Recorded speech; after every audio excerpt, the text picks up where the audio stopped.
अस्सलाम वालेकुम जी। Fundamental of physics Saturday Resnick Walker का 10th एडिशन है। Chapter 39 more about the matter waves. अब जनाब क्या है, प्रॉब्लम 9 है। वो कहता है फर्ज करो एक इलेक्ट्रॉन को ट्रैप कर दिया गया है वन डायमेंशनल इनफाइनाइट वेल के अंदर, जिसकी चौड़ाई 250 पिकोमीटर है। फर्स्ट एक्साइटेड स्टेट से वो थर्ड एक्साइटेड स्टेट में चला जाता है। वो कहता है कितनी एनर्जी ट्रांसफर होगी ऐसे जंप के अंदर। वो कहता है अगर इलेक्ट्रॉन डी एक्साइट करता है तो ज़ाहिर है वो लाइट एमिट करेगा, तो कितने पॉसिबल वेज होंगे। शॉर्टेस्ट आपने बताना है, सेकंड शॉर्टेस्ट बताना है, लॉन्गेस्ट बताना है, सेकंड लॉन्गेस्ट वेवलेंथ, जो इस सारी पॉसिबिलिटीज के अंदर हैं वो सारी बतानी है। फिर जो ये वेरियस पॉसिबल हैं उनकी एक डायग्राम भी बनानी है और देखना है कि 29.4 जो वेवलेंथ है जब वो एमिट होती है तो क्या वो लॉन्गेस्ट या शॉर्टेस्ट वेवलेंथ एमिट कर सकता है इसके अलावा। तो ये जनाब हमने शुरू करना है। तो सबसे पहले हम टूल जानते हैं, ई एन बराबर है H square 8 ml square N square. अब हम चूंकि इसमें सी स्केयर से मल्टीप्लाई डिवाइड कर देते हैं, ऊपर एच सी होल स्केयर हो जाएगा, नीचे एम ई सी स्केयर आ जाएगा। हमने फर्क देखना है, फर्क दो एनर्जियों का, तो फाइनल माइनस इनिशियल के कंसेप्ट से ले लेंगे तो एन के साथ एफ लग जाएगा, एन के साथ इनिशियल, बाकी सारे फैक्टर तो कांस्टेंट है।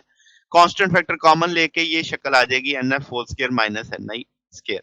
अब हम एच सी का प्रोडक्ट भी जानते हैं, एम ई सी स्केयर का प्रोडक्ट भी जानते हैं, ये दोनों प्रोडक्ट इस वैल्यू में रख सकते हैं।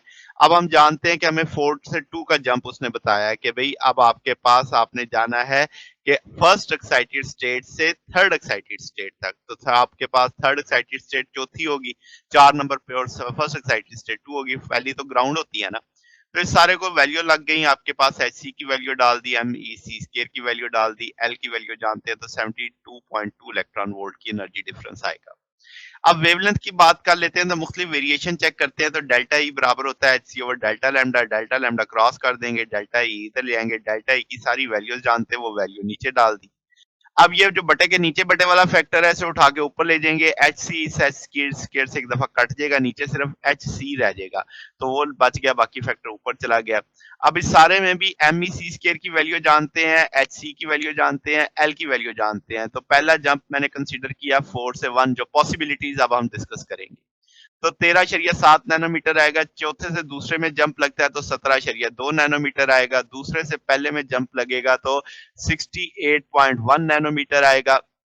फिर तीसरे से दूसरे में जंप लगेगा तो 41.2 नैनोमीटर आएगा। इसी तरीके से अगर हम पॉसिबल ट्रांजिशन जो जो मैंने अभी डिस्कस की वो सारी हम यहाँ पे डिस्कस कर लेते हैं।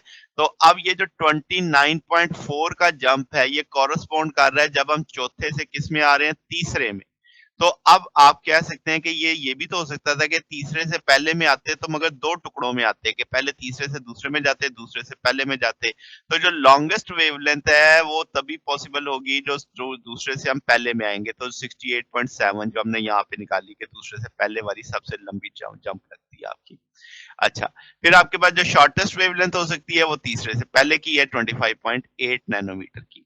तो ये हमारे पास सोल्यूशन है। अगर आपको इसमें कोई बात पूछनी हो, डाउट हो, नीचे कमेंट्स में पूछ सकते हैं। वीडियो अच्छी लगी हो तो वीडियो को लाइक कीजिएगा, दोस्तों के साथ शेयर कीजिएगा, चैनल को सब्सक्राइब कर दीजिएगा। अब तक के लिए इतना ही, बाकी इंशाल्लाह नेक्स्ट देखेंगे। ओके, अल्लाह हाफिज।